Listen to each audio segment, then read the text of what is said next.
And as we look at what was an incredible night of entertainment, courtesy of UFC. Joe said he's doing his hair for this. Speaking. Buongiorno. Buongiorno, come va? You're on rawmikerichards.com. We are live, so if you want to start throwing some bombs. What's up, Joe? Yeah, who knows what's going to happen with Joe Ferraro. Showdown Joe. What's up, guys? That was the best money I ever spent on fights ever. And I look at all the, even going back to the Golden Boy and Oscar de la Hoya, all the fights, and I think that was the best $59.95 I ever spent. Those fights were so crazy, but from your perspective, you're the professional in that field. I'm looking at even the undercards. What did you think of that night? Yeah, that was one of those cards that are like lightning in a bottle. Once every so often, you get a pay-per-view that is actually worth every single penny you spent on it, and that pay-per-view was absolutely fantastic. I'm usually, on my own podcast, we basically kind of rate the various shows, whether it's a fight night show or a pay-per-view. We kind of give A-pluses and C's and whatnot. That was a pure A-plus show. I don't remember a card like that for a very, very long time. So kudos to all those fighters that stepped into that octagon and put on a massive performance. It was amazing. Now, before we get to the GSP match, if you're looking at the other fights, anything? Well, I wouldn't say anything that stuck out because it all did. The decision was that the Wonder Boy. That one didn't really engage me that much. But I think Dillashaw. Looking at TJ and Cody. I mean, there was a lot of hatred in that. I mean, you figure the history because of. To me, it reminded me of if you left the gang, and you went to another rival gang. I assume that's how these guys felt about each other. Oh yeah, I mean that fight there was all just pure ego, heart. Training for each other, they trained with each other, training against each other. That was a fight that early on this year was the one fight I was looking forward to the most in 2017 because the fact that Cody Garbrandt surprised everyone when he defeated Dominic Cruz to win the title last December. We knew the matchup with TJ Dillashaw was going to happen.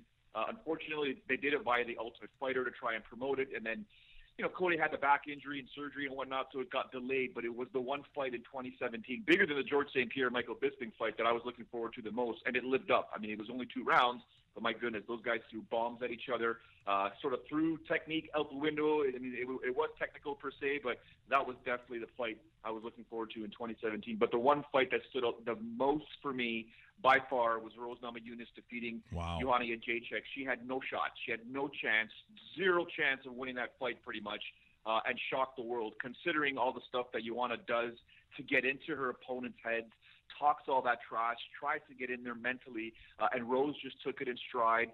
Talked a lot about her mental health issues, always trying to raise awareness for mental health because she's had a variety of demons to deal with. And, I mean, that weigh-in, the ceremonial weigh-in where Joanna was basically ripping into her, just the boogie woman is coming to get you, and Rose just looking at her dead face and just, the Lord's Prayer, Our Father who art in heaven, and to do what she did in the octagon just was an unbelievable performance.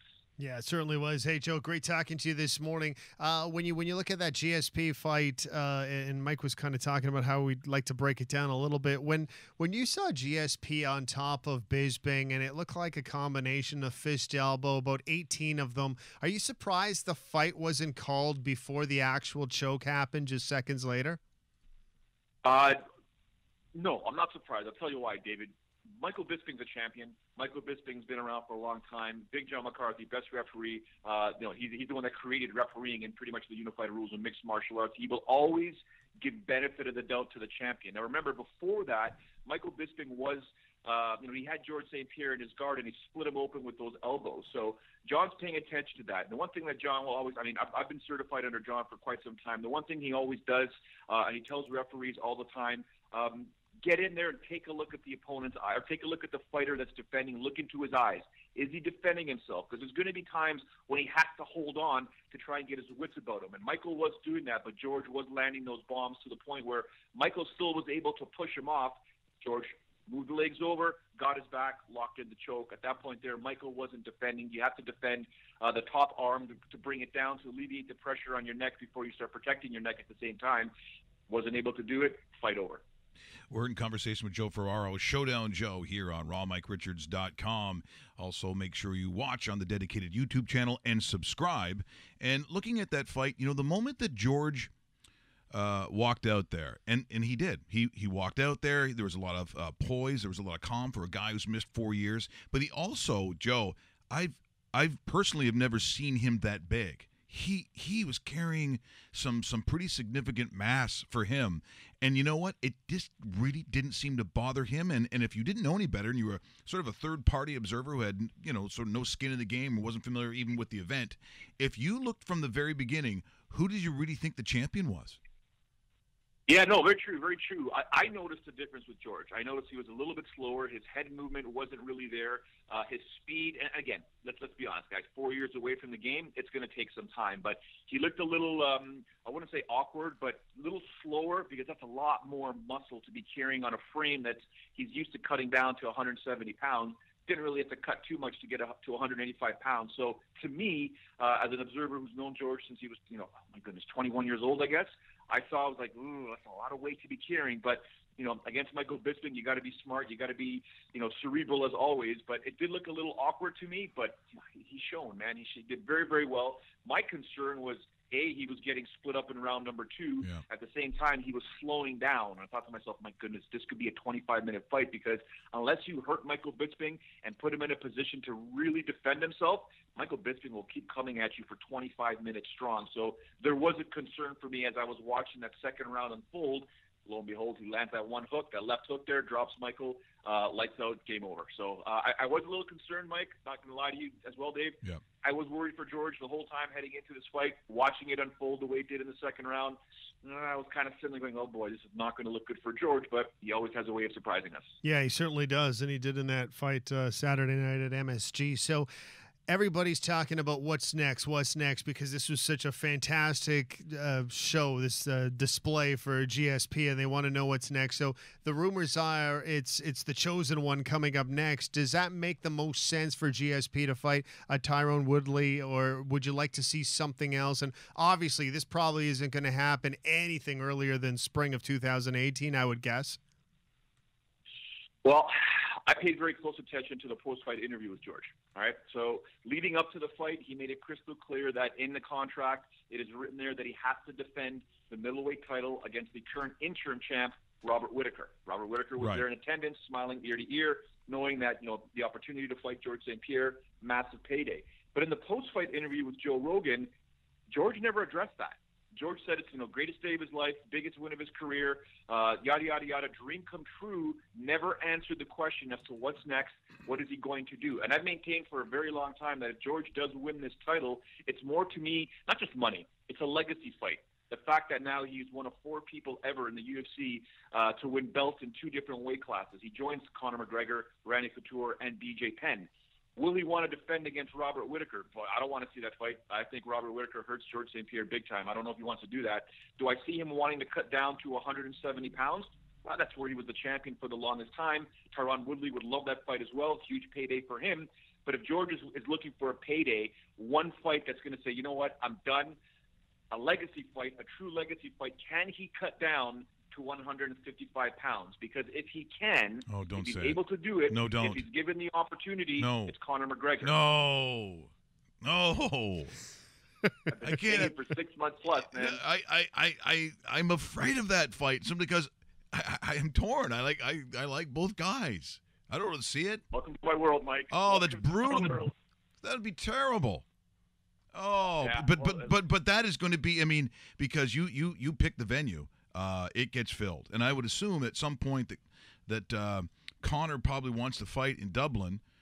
Is it a stadium? I mean, you have a Viva Stadium where they play soccer. Now, someone said, what about Crow Park? Well, only about Crow Park and those who know over in Ireland. That's a GAA venue. That's the Gaelic Athletic Association. So that's where you're playing your hurling, your beautiful hurling, Gaelic football. Do you know that, you Italian bastard? You heard of that one? Yes, I have. Well, but I can't see them having that on those hallowed grounds. I just don't know. But when you start talking, when you start throwing words around like legacy, well, then you're talking about sort of, well, what can outdo or what is the biggest of all time? What is a Thrilla in Manila? Like, what are those kinds of venues?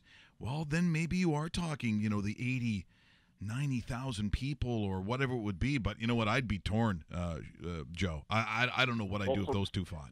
for months what I've been saying, and we've tried to express the word, because now people are finally, you look at all the different other MMA websites, they're finally jumping on board with this George St. Pierre Conor McGregor fight. We've been talking about it for 6 months plus, and one of the reasons why I brought it up is people keep forgetting, people that have been around the game for a long time, that know Dana White, that understand how Dana White thinks and the importance of, he was trying to get the sport regulated in all 50 states in the U.S.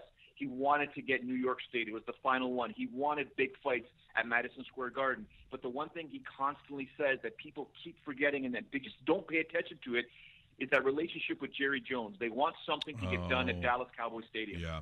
George St. Pierre, Conor McGregor will fill that stadium. It will be the biggest fight, in my opinion, of all time. I know it's something that gets thrown around all the time when it comes to UFC stuff. But McGregor, St. Pierre, Dallas Cowboy Stadium, guaranteed would be sold out. Well, I shouldn't say guaranteed. Very good chance to be sold out. It would be absolutely huge. And we talk about legacy, Mike.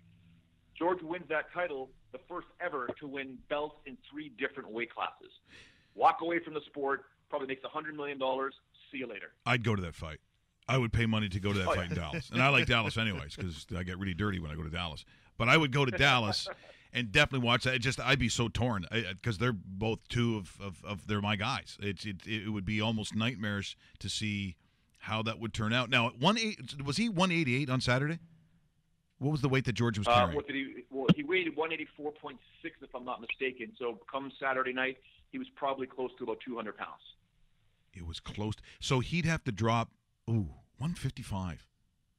That's a lot. That's a lot. Like, can he hold the the power behind what he needs to do? Because I guess to a degree, what does that match up for Conor McGregor? I mean, he's going to see a guy who's probably considered to be maybe the best wrestler in that sport of all time. What does Conor see that would be problems? Like, if that event happens, what do you immediately see as the trouble for each guy?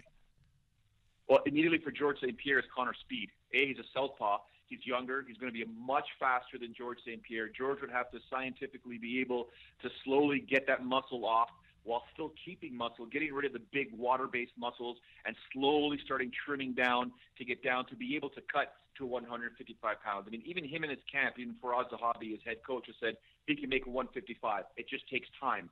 You can't sit there and all of a sudden, because George has also stated he doesn't ever want to make the same mistake that Roy Jones Jr. made, which was to go up and down, up in weight, down in weight, because that was basically spelled the end of Roy Jones Jr.'s career. So George, being a scientific guy as he is, paid very close attention to that. But with time, if you can build something like that with time and the body can start beginning to shrink again, because George's frame naturally, in my opinion, he will walk around about 190, 193 pounds. Can he make 155 if his walk-around weight is 193 pounds? It'd be difficult. He could probably do it. So that's the first thing there. The weight, there's also the age issue. Youth factor goes to Conor McGregor. For Conor, what would he have to worry about with George St. Pierre? I don't think he'd worry too much about George's striking. It's just the explosive nature. George would be much faster, likely competing at 155 pounds than he was at 185 pounds versus Michael Bisping. So the takedowns are always going to be there. Now, George St. Pierre taking down Michael Bisping and being able to hold down Michael Bisping was a challenge because he's a much bigger fighter than George has ever competed against.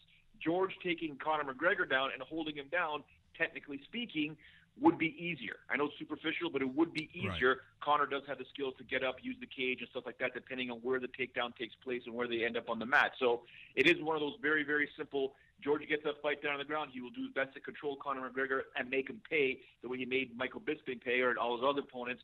For Conor McGregor, keep the fight standing up, use that incredible speed, that southpaw, and that incredible power that is extremely underrated when it comes to him tagging people. Do you think that Bisping was a little not intimidated, but in the back of his mind because of previous experience where George could pretty much take him down at will when he wanted to? Did that play into that fight, do you think? I don't think so. No. I don't think so. I think Mike knew exactly what he was getting into. They brought in a lot of really good wrestlers in that training camp. I actually spoke with his trainer, Jason Perillo, earlier this week, or last week, I guess, in terms of who they brought in.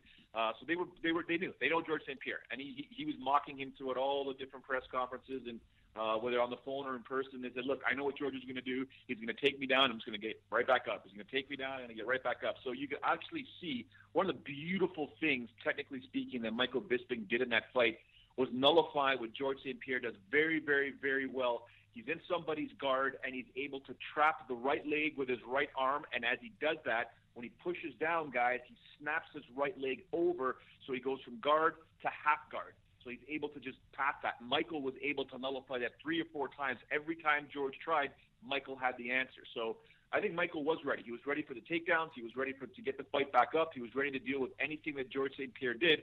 And as we saw with George's posture when he was in the guard, when George leaned down too low, Michael controlled the head with his left palm and was just slicing him with the elbow.